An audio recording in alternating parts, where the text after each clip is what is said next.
Kalau misalnya dia nanti manage sesuatu yang dia belum pernah ngelakuin sebelumnya, dia pasti akan langsung flashback. Nah, di sini dia akan ngebuat value baru berdasarkan pemahaman yang Oke, balik lagi sama gue Amri. Di chapter Y kali ini, kita akan berbicara mengenai tips pernikahan yang nanti akan dibantu sama teman gue seperti biasa. Jadi mari kita simak aja ya. Lo ada nggak tips-tips pernikahan yang simpel tuh apa aja? Yang simple nih ya. Jadi kalau lu mau ngelihat rumah lu nanti bentukannya kayak gimana dengan cara lu ngelihat rumahnya si pasangan lu. Jadi lu harus bisa ngelihat rumahnya si pasangan lu yang baik itu kalau dia tinggal sendiri lu lihat rumahnya yang dia tinggalin itu, atau kalau dia sama orang tuanya lu lihat rumah orang tuanya gimana. Apakah rapih kah? Standar rapihnya tuh ya lu lihat itu orang tuanya. Karena standarnya itu pasti nggak akan jauh beda dari situ gitu. Itu kalau lu mau ngelihat kayak rapih atau enggaknya rumahnya dia. Terus hal-hal yang lain kayak masalah bagaimana dia berkomunikasi sama orang tuanya gitu.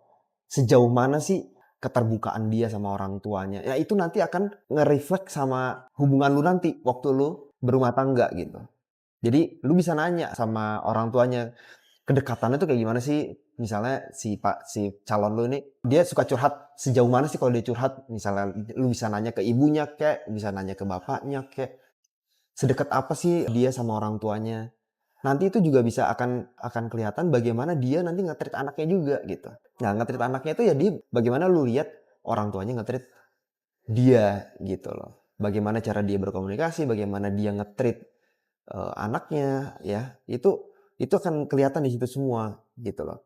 Itu akan kelihatan di situ semua dan itu lebih lebih apa ya? Kalau gue ngeliatnya lebih lebih genuine gitu dibanding lu nanya sama dia langsung. Karena kalau nanya dia bisa poles-poles jawabannya. Tapi kalau lu nanya langsung sama orang tuanya itu nggak bisa dipoles-poles tuh harusnya. Benar-benar pure ya dia kayak gini standarnya. Nah, tinggal lu lihat standarnya sama gak nih sama gua gitu. Standar bersihnya, standar berantakannya, standar komunikasinya, standar kedekatannya dia sama orang tuanya dia. Nah itu lu bisa cek tuh di situ tuh. Gitu.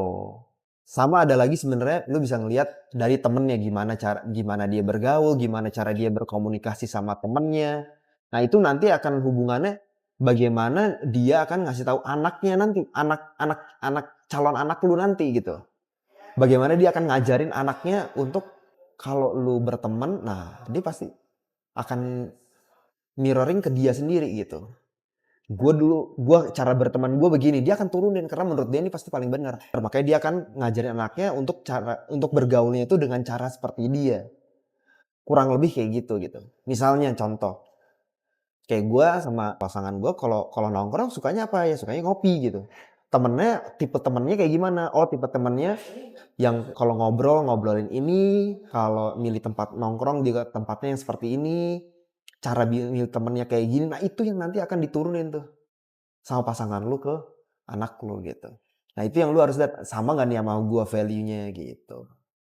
Mungkin sama value-nya tapi mungkin ada caranya yang beda atau beda-beda tipis. Nah di situ tuh lu lihat tuh.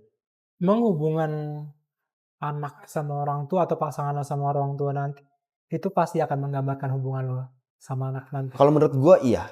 Kecuali dalam hal ada kondisi di mana yang anak ini melihat ada sesuatu yang salah dalam tindakan orang tuanya waktu mengajarkan dia.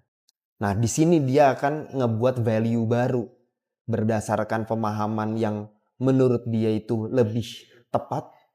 Udah gitu dibantu sama lingkungan baru yang dia cari gitu loh. Kalau kondisi di rumahnya, kalau kondisi orang tuanya dia lihat value-nya itu tidak tepat. Nah, itu dia akan berubah tuh di situ. Gitu. Jadi catatannya adalah kalau lu mau ngelihat itu ini kondisinya yang orang tuanya nih yang normal-normal aja gitu. Karena kalau orang normal, yang kondisinya dia normal ya, orang tuanya normal itu dalam arti mungkin nggak ada perceraian di situ mungkin gitu ya. Pokoknya nggak ada perceraian, terus pokoknya nggak ada konflik-konflik rumah tangga, jadi kekuatan normal. Kalaupun dia nanti ada perbedaan sama orang tuanya, pasti nggak beda jauh. Dia nge-create karakternya dia sendiri, tapi nggak beda jauh dari karakter orang tuanya gitu loh. Gimana kalau yatim piatu, Kak? Ya kalau yatim piatu kan dia pasti ada yang ngasuh dong, masa nggak ada yang ngasuh? Yang tadi panti asuhan kan pasti ada yang ngasuh. Ya tapi kan itu kan nggak Ya nggak apa-apa, yang penting kan yang ngasuh dia siapa? Karena kan yang mengasuh itu adalah yang membuat template di subconscious-nya dia gitu loh. Di alam bawah sadar dia kayak ya kegiatan sehari-hari, cara berpikirnya dia, cara menganalisanya dia. Gitu loh. Itu semuanya kan dibuat di rumah kan. Ya yang mengasuh dia siapa gitu. Ya lu lihatnya itu. Kalau misalnya dia itu yatim piatu, dia pasti diurus sama siapa? Entah sama ya kalau dia di yayasan atau mungkin diurus sama neneknya, ya lu lihat neneknya gitu. Karena itu pasti semuanya kan dari situ dia diajarin. kenapa kalau misalnya rumah itu kan ibaratnya kan masih rumah orang tua gitu ya.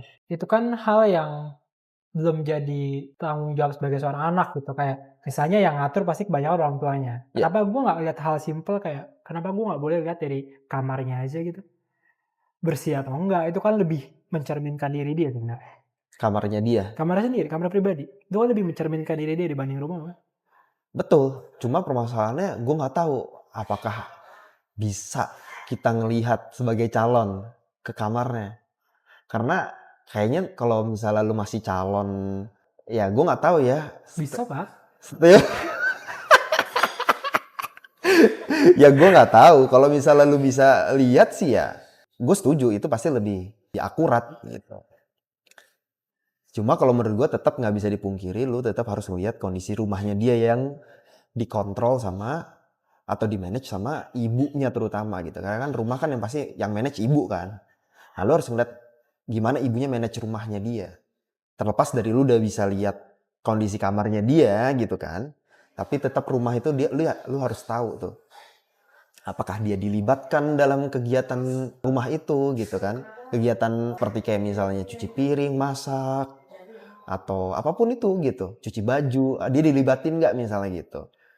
Nah kalau bisa dilibatin lebih bagus, lu bisa tanya lebih jauh. Standarnya gimana nih kalau masalah ini gimana standarnya? Lu bisa cek sama lu.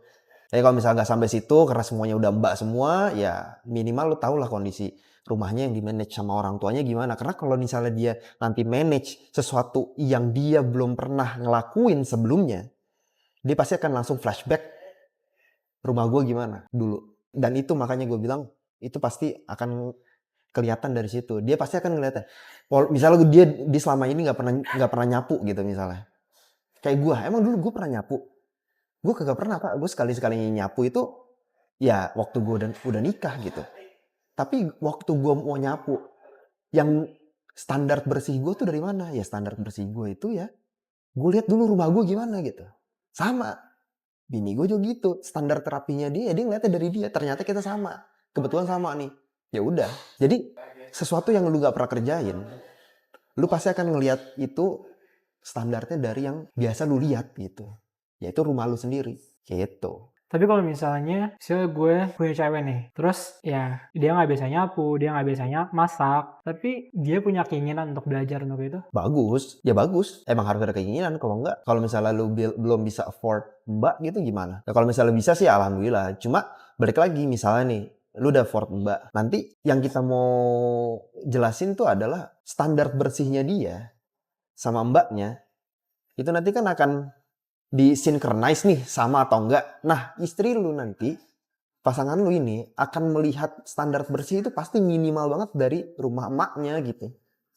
Jadi makanya kalau lu mau lihat rumah lu nanti gimana ya makanya tadi gue bilang lu lihat rumah emaknya. Jadi kayak gitu nanti rumah lu bersihnya, standar bersihnya. Karena dia pasti akan ngelihatnya ya rumah gue selama ini kayak gini, cara naruh buku kayak gini, cara ngerapin raknya kayak gini.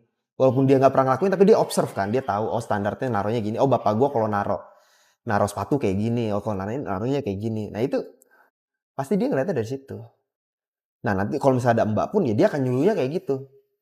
Nah nanti baru mau disinkronize sama lu dengan template yang biasanya lu lihat di rumah lu. Nah itu nanti baru tuh lu ada synchronization di situ. Kayaknya naruhnya nggak gini deh. Emang kamu dulu di rumah kayak gitu? Iya. Kalau di rumah gue nggak kayak gini. Ya udah kita gini aja nanti ada kompromi di situ kan gitu. Atau enggak lu biarin aja karena itu urusan perempuan misalnya gitu kan. Ah ya nggak apa-apa lah nggak terlalu essential. Ya tapi dia ngaturnya berdasarkan itu pasti. Ini pandangan lo dari sisi suami mau nyari istri atau sebaliknya? Atau dua-duanya? Lebih tepatnya suami mencari istri sih. Kalau dibalik, menurut gue sebenarnya sama aja. Cuma kalau untuk kita ngomongin rumah tangga, maksudnya kita ngomongin kondisi rumah segala itu ya, yang kelihatannya simpel tapi bisa dibikin berantem gitu, ya itu pasti yang lebih banyak manage perempuan, jarang laki banyak manage urusan rumah gitu. Kalau lu mau lihat kondisi rumah ya, Walaupun sama-sama kerja. walaupun sama-sama kerja. Karena pasti secara naluri, laki pengennya, ya lu urus aja terserah lu dah, gue percaya lah cuma urusan rumah doang gitu. Gitu. Kalau misalnya, kan ada juga nih pasangan yang kayak, oh suaminya misalnya kurang rapih lah gitu. Oke, ya. Ya kan? Ya contoh kan Banyak, banyaknya kayak habis mandi naruh handuk di naruh handuknya di kasur. kasur. Ya. Tapi kan Iya. banyak juga kayak, ya banyak juga kayak gue dengar kayak perempuan yang ngeluh tapi dia ngebersihin juga dan Iya. dia nerima itu. Iya. Itu kan berarti kan tingkat kebersihannya lumayan berbanding terbalik ya? Iya. Gimana pendapat lo kalau kayak gitu? Nah itu, jadi makanya kalau misalnya lu kayak misalnya lakinya yang ceritanya standar kebersihannya di bawahnya si perempuan lah gitu kan ceritanya. Karena lu itu tahu lu punya kekurangan di situ misalnya gitu ya. Nah lu harus carinya yang dia lebih rapi dari lu gitu. Gitu. Karena gue yakin itu pasti laki kayaknya jarang deh yang akan cerita itu waktu lu sebelum kawin.